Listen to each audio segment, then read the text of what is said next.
ધોરણ 10 पाठ 8 सुधामूर्ति संकलित। इस पाठ में स्त्रियों के लिए कार्यक्षेत्रों की कोई सीमा नहीं है तथा वे हर कार्य में कुशलता प्राप्त कर सकती है। इस बात पर ज़्यादा जोर दिया है। इस कृति का यह संदेश है कि जाति और लिंग के बीच कोई भेदभाव न रखा जाए। यानी कि हम देखते हैं कि स्त्रियों के लिए इस पाठ में बातचीत तो की गई है। आज हम वर्तमान स्थिति में भी देखते हैं कि स्त्रियों के लिए कई कार्यक्षेत्र बढ़ गए हैं। तो हम देखते हैं सुधामूर्ति उसका एक उदाहरण है। तो अप्रैल 1974 की बात है। बेंगलुरु में गर्मी पड़ने लगी थी, यानी कि गर्मी के दिनों की बात है। भारतीय विज्ञान संस्थान के परिसर में गुलमोहर के बड़े बड़े वृक्ष लाल रंग का फूलों से लदे झूम रहे थे। कंप्यूटर विज्ञान की कक्षा समाप्त कर एक छात्रा हॉस्टल की ओर जा रही थी कि उसकी दृष्टि नोटिस बोर्ड पर लगे एक विज्ञापन पर पड़ी। यह विज्ञापन प्रसिद्ध ऑटोमोबाइल कंपनी टेल्को यानी कि टाटा की ओर से नौकरी के इच्छुकों के लिए था। कंपनी को योग्य और परिश्रमी इंजीनियरों की आवश्यकता थी। चौंकाने वाली बात थी, छोटे अक्षरों में लिखी अंतिम पंक्ति। क्या था पंक्ति में? तो महिला उम्मीदवार आवेदन न भेजे। यानी कि सुधामूर्ति जब उस संस्था में से बाहर जा रही थी हॉस्टल की ओर से, तब उनकी नज़र नोटिस बोर्ड पर पड़ती है। जो विज्ञापन ऑटोमोबाइल कंपनी टेल्को कंपनी थी, उस कंपनी में जिसे नौकरी चाहिए उसके बारे में एक विज्ञापन छपा हुआ था। सुधामूर्ति की नज़र उस पर पड़ती है और छोटे अक्षरों में लिखी थी एक बात कि महिला उम्मीदवार आवेदन पत्र न भेजे। यानी कि महिलाओं को अस्वीकार करने की बात उस जाहिरात में, विज्ञापन में थी।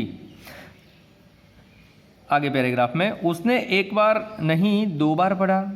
हाँ, यही तो लिखा था।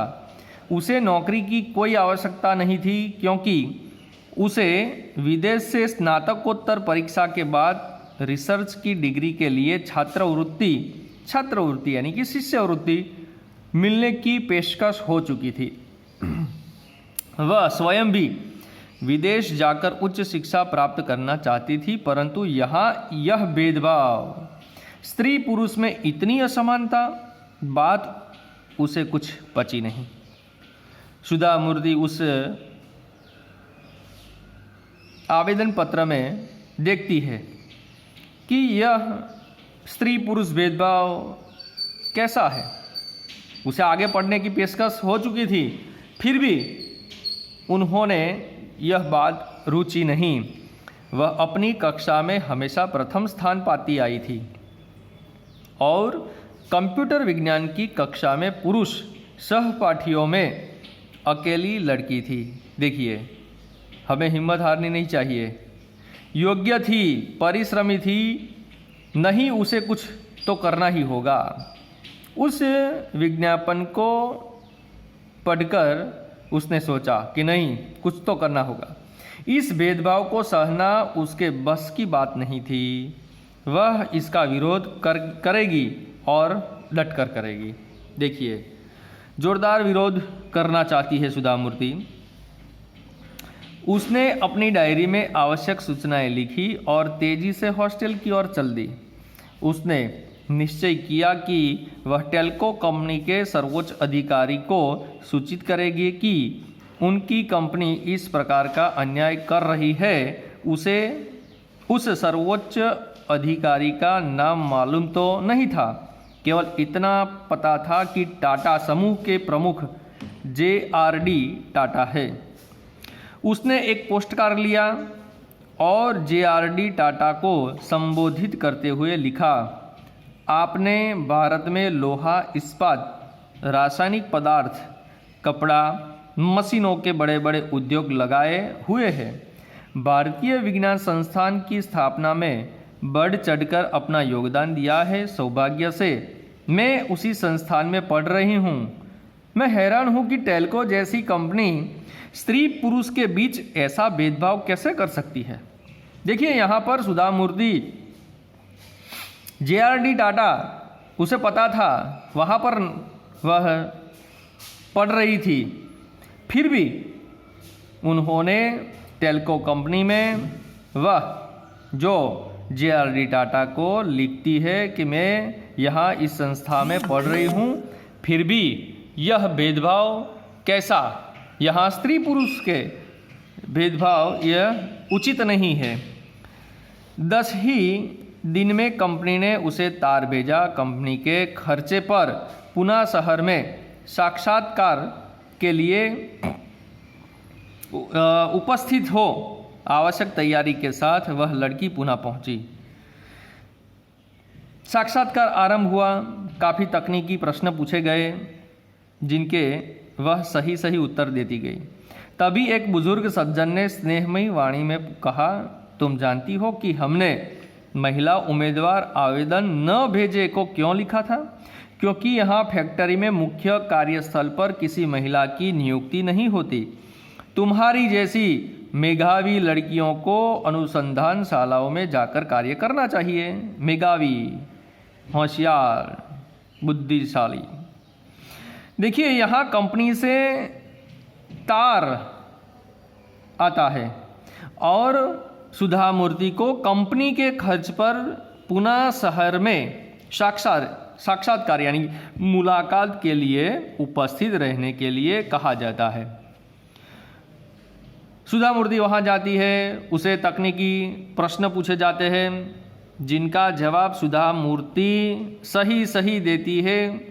तभी एक बुजुर्ग सज्जन कहते हैं कि तुम जानती हो कि हमने ऐसा क्यों लिखा है? क्योंकि इस फैक्ट्री में कोई महिला उम्मीदवार तो है ही नहीं और आप जैसी मेधावी लड़कियों को तो अनुसंधान शालाओं में जाकर कार्य करना चाहिए। ऐसी बातचीत होती है, लेकिन हमें कहीं से तो शुरुआत करनी होगी। देखिए यहाँ पर सुधा मूर्ति कहती है कि हमें कहीं से तो शुरुआत करनी होगी, नहीं तो कभी भी कोई महिला आपकी फैक्ट्री में कार्य नहीं कर पाएगी। उसने दृढ़ता से कहा।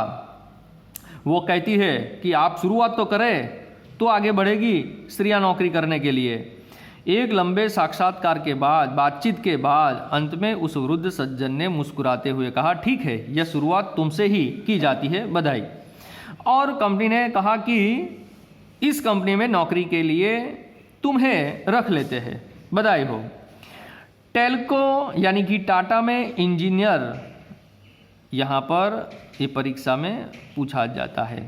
इंजीनियर के पद पर नियुक्त यह प्रथम महिला इंजीनियर थी, सुधा कुलकर्णी।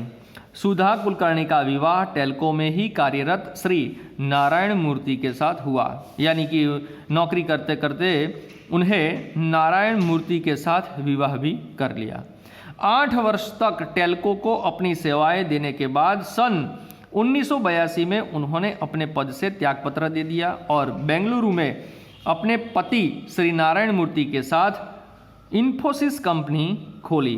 देखिए 8 साल तक यह सुधा मूर्ति टेल्को कंपनी में काम करती है और वहाँ से त्यागपत्र यानी कि त्यागनामा, राजीनामું गुजरातीમાં કહેવાય, આપી દેશે और बेंगलुरु में अपने पति के साथ इन्फोसिस कंपनी जो खोलती है वहाँ पर काम करती है। यहाँ पर हमने देखा कि महिला है वह कई कार्य क्षेत्रों में काम कर सकती है, इस बात से हमें पता चलता है।